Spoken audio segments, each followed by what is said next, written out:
আসসালামু আলাইকুম বন্ধুরা, আশা করছি আপনারা সকলেই ভালো আছেন আর আল্লাহর অসীম রহমতে আমরাও খুব ভালো আছি। তো বন্ধুরা, আজকের আমার রেসিপি হলো দুর্দান্ত স্বাদের নেহারি মাছের চপ রেসিপি।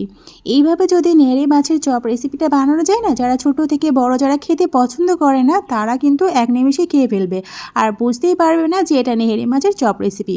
তো এই প্রসেসে যদি করেন তাহলে একদমই খেয়ে ফেলবে, ছোটো থেকে বড় কথা দিচ্ছি। তো চলো শুরু করা যাক কেমনভাবে আমি দুর্দান্ত স্বাদের নেহারি মাছের চপ রেসিপিটা বানিয়েছি। আশা করছি স্কিপ করে দেখবেন না, ভিডিওটা শুরু করার আগে ছোট্ট একটা লাইক দিয়ে শুরু করবেন। তো চলো শুরু করা যাক। এখানে আমি 1 কেজির মতো নেহারি মাছ বাজার থেকে নিয়ে এসেছিলো, সেটাকে ভালোভাবে কেটে বেছে আমি ভালোভাবে পরিষ্কার করে ধুয়ে নিয়েছি। এবার অল্প সামান্য জল দিচ্ছি একটু সিদ্ধ করার জন্যে। এতে কিন্তু নেহারি মাছের গন্ধটা কেটে যাবে আর যে কাঁটাগুলো থাকবে বাছতে কিন্তু আমার খুব সুবিধা হবে। এই প্রসেসে যদি ভাজা যায় না নেহারি মাছের চপটা, তাহলে কিন্তু দুর্দান্ত হয় বন্ধুরা। তো চলো কথা না বাড়িয়ে মূল রেসিপিতে চলে যাই। এবারে এখানে আমার সিদ্ধ হয়ে গেছে, হালকা করেই সিদ্ধ করেছি, বেশি সিদ্ধ করলে আবার নেহারি মাছ আর নোয়াই যাবে না, সবাই তো জানো ভীষণই নরম মাছ। এবারে আমি ছেঁকে নিচ্ছি ভালোভাবে, এক্সট্রা যে জল আছে সিদ্ধ করা জলটা ফেলে দেবো। আমার ভিডিও যে যেখান থেকে পারছেন দেখছেন দেশ বা বিদেশে বাইরে, তাদেরকে অসংখ্য অসংখ্য ধন্যবাদ। আমার এই আজকের দুর্দান্ত স্বাদের নেহারি মাছের চপ রেসিপি ঝাল ঝাল। তো এখানে একটা কাঁটা চামচের সাহায্যে কিন্তু আমি কাঁটাগুলো বার করে নিচ্ছি। এখানে খুব সুবিধা হয়, দেখতে পাচ্ছেন একদমই কাঁটাগুলো আর ভেঙে যাবে না, আস্তই থাকবে। এইভাবে যদি কেটে কাটা বেছে ফেলে দেওয়া হয় না, তাহলে কিন্তু মাছটা আর মধ্যে কাটা আর থাকবে না, আর বাচ্চারা কিন্তু খেয়ে ফেলবে, বুঝতেই পারবে না যে এটা নেহারি মাছের চপ রেসিপি। তারা কিন্তু খুশি মতেই খেয়ে নেবে। আর এভাবে বাকিগুলো ওইভাবেই ছাড়িয়ে নিয়েছি কাঁটাগুলো। এবার চলো গ্যাসের চুলাতে আমি একটা কড়াই বসিয়ে দিয়েছি। এখানে রিফাইন তেল দিয়েছি বেশ কিছুটা পরিমাণ, আপনারা চাইলে সরিষার তেল দিতে পারেন। আগে থেকে আমি 2টো পেঁয়াজ কুচি রেখেছিলাম, সেই পেঁয়াজ কুচিটা আর বেশ কয়েকটা কাঁচা লঙ্কা কুচি দিচ্ছি। এখানে 5 থেকে 6টা কাঁচা লঙ্কা মাঝখান থেকে চিড়ে দিয়েছি, আপনারা ঝালটা কম বেশি বাড়িয়ে কমিয়ে নেবেন। এবারে খুব ভালোভাবে একটু পেঁয়াজটা হালকা করে লাল করেছি, বেশি লাল করব না। আর অল্প সামান্য আদা রসুনের বাটার পেস্ট দিচ্ছি 1/2 টিস্পুনের মতো। দেওয়ার পরে খুব ভালোভাবে পেঁয়াজের সঙ্গে একটু ভাজা করে নিচ্ছি, যাতে কাঁচা গন্ধটা না থাকে। আর যে আগে থেকে যে মাছটা সিদ্ধ করে রেখেছিলাম, নেহারি মাছের কাটা বেছে সব কিছু ঠিকঠাক করে রেডি করে রেখেছিলাম, সেই নেহারি মাছটা সিদ্ধটা আমি পেঁয়াজের সঙ্গে দিয়ে খুব ভালোভাবে ভাজা ভাজা করে নেব। তো দেখলে বুঝতে পারবে কেমনভাবে আমি ভাজা ভাজা করব। এখানে আমি গুঁড়ো মশলা ব্যবহার করছি 1 চামচের মতো হলুদ গুঁড়া, বেশ কিছুটা একটু ঝাল লঙ্কা গুঁড়া দিচ্ছি। আমি আজকে ঝাল ঝাল বানাবো, তা আপনারা চাইলে ঝালটা কম বেশি বাড়িয়ে কমে নেবেন, বরাবরের মতোই বলছি। এখানে একটু জিরে গুঁড়া, ধনিয়া গুঁড়া, গোলমরিচ গুঁড়া দিয়েছি অল্প করে সামান্য। দেওয়ার পরে খুব ভালোভাবে একদম শুকিয়ে নিতে হবে। তো আমার চ্যানেলে যারা নতুন, তোমাদের যদি আজকের রেসিপিটা ভালো লেগে থাকে আর আমাকে যদি বন্ধু করতে চান, তাহলে প্লিজ সাবস্ক্রাইব করার জন্য অনুরোধ রইল।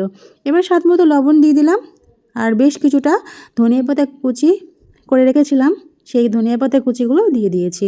দেওয়ার পরে খুব ভালোভাবে নেড়ে চেড়ে ভাজা ভাজা করে নিচ্ছি। এই ধনিয়া পাতা দেওয়ার পরে কিন্তু ফ্লেভারটা খুব সুন্দর আসে, টেস্টটা কিন্তু দুর্দান্ত হয়।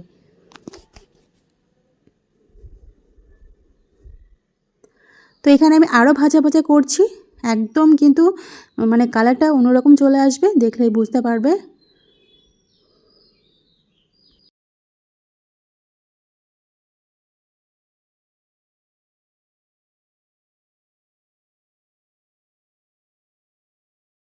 তো একদম ভাজা ভাজা করা হয়ে গেছে, এবার আমি তুলে নিচ্ছি একটা থালাতে, আর ঠান্ডা হওয়ার জন্য একটু অপেক্ষা করব।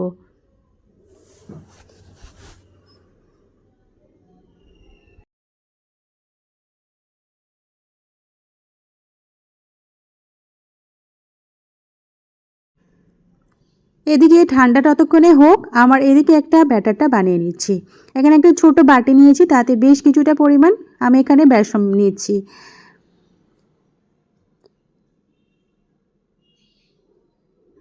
এবার একটু অল্প করে স্বাদ মতো লবণ দিয়ে দিলাম, একটু কাশ্মীরি লঙ্কা গুঁড়া দিচ্ছি, আর একটু অল্প করে সামান্য হলুদ গুঁড়া দিয়েছি। এবারে অল্প করে জল দিয়ে ভালোভাবে একটা ব্যাটার তৈরি করে নেব, যেমনভাবে আলুর চপ, বেগুনের চপের যেমন ব্যাটার তৈরি হয় সেরকমই সেম ব্যাটার আমি বানিয়ে নিচ্ছি। খুব ভালোভাবে আমি ফেটিয়ে নেব। তো ব্যাটারের ঘনত্বটা এরকমই থাকবে, দেখতে পাচ্ছেন, বেশি পাতলা না বেশি ঘনও না, মিডিয়াম রাখতে হবে। তো বেসম আমার গোলাটা রেডি হয়ে গেছে, আর ওদিকে কিন্তু ততক্ষণে আমার মাছগুলো কিন্তু খুব ভালোভাবে ঠান্ডা হয়ে গেছে। এবার আমি হাতে করে আমি গোল গোল আকারে করে নিয়ে আমি প্রথমে ভাগ করে নিচ্ছি, কতটা বানাবো চপ সেই অনুযায়ী আমি সমান পরিমাণে আমি গোল গোল করে প্রথমে বানিয়ে নিচ্ছি। এবারে হাত দিয়ে ভালোভাবে নিয়ে গোল করে চ্যাপটা করে নিচ্ছি, যেমন আলুর চপ বানানো হয় তেমনিভাবে আমি বানাচ্ছি। এইভাবেই গোল করে নিচ্ছি, বাকিগুলো সেম প্রসেসেই আমি বানিয়ে নেব। সত্যি বলছি বন্ধুরা, আপনারা বাসায় এইভাবে খুব কম সময়ের মধ্যে কিন্তু বানিয়ে নিতে পারেন, আর টেস্টটা কিন্তু খুব সুন্দর হয়। এবার এখানে ব্যাটারেতে আমি ওই যে হাত দিয়ে ভালোভাবে চ্যাপটা করে রেখেছিলাম নেড়ে মাছগুলো দিয়ে দিয়েছি ব্যাটারেতে। আর হাত দিয়ে আমি দিচ্ছি না, একদম খুব সহজে কিন্তু চামচের সাহায্যে কিন্তু তুলে নিতে পারেন। দেখতে পাচ্ছেন খুব সহজেই একদম কিন্তু মাছগুলো বেরিয়ে যাবে না। এবার আমি কড়াইতে বেশ কিছুটা পরিমাণ রিফাইন তেল দিয়েছি, তেলটা খুব ভালোভাবে গরম হয়েছে কিনা একটু চেক করছি, খুব পুরোপুরিভাবে গরম হয়ে গেছে। এবার আমি এক এক করে দিয়ে দেব, তবে একসাথে দেব না, ছোট কড়া যেহেতু আমি অল্প করেই ভাজা করে নেব, আর বাকি সেম প্রসেসে তো একই ভাজা করে নেব। তো প্রথমে আমি 3টে দিচ্ছি।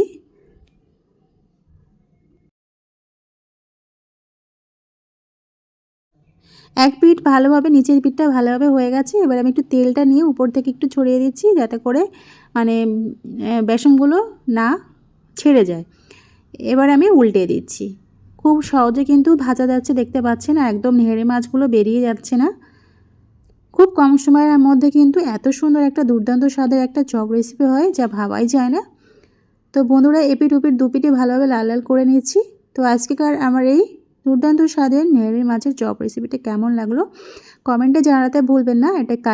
এই চপ রেসিপিটা কিন্তু কাসুন্দি কিংবা সসের সঙ্গে কিন্তু ভীষণ ভালো লাগবে। তো আজকে এই পর্যন্ত, খোদা হাফেজ।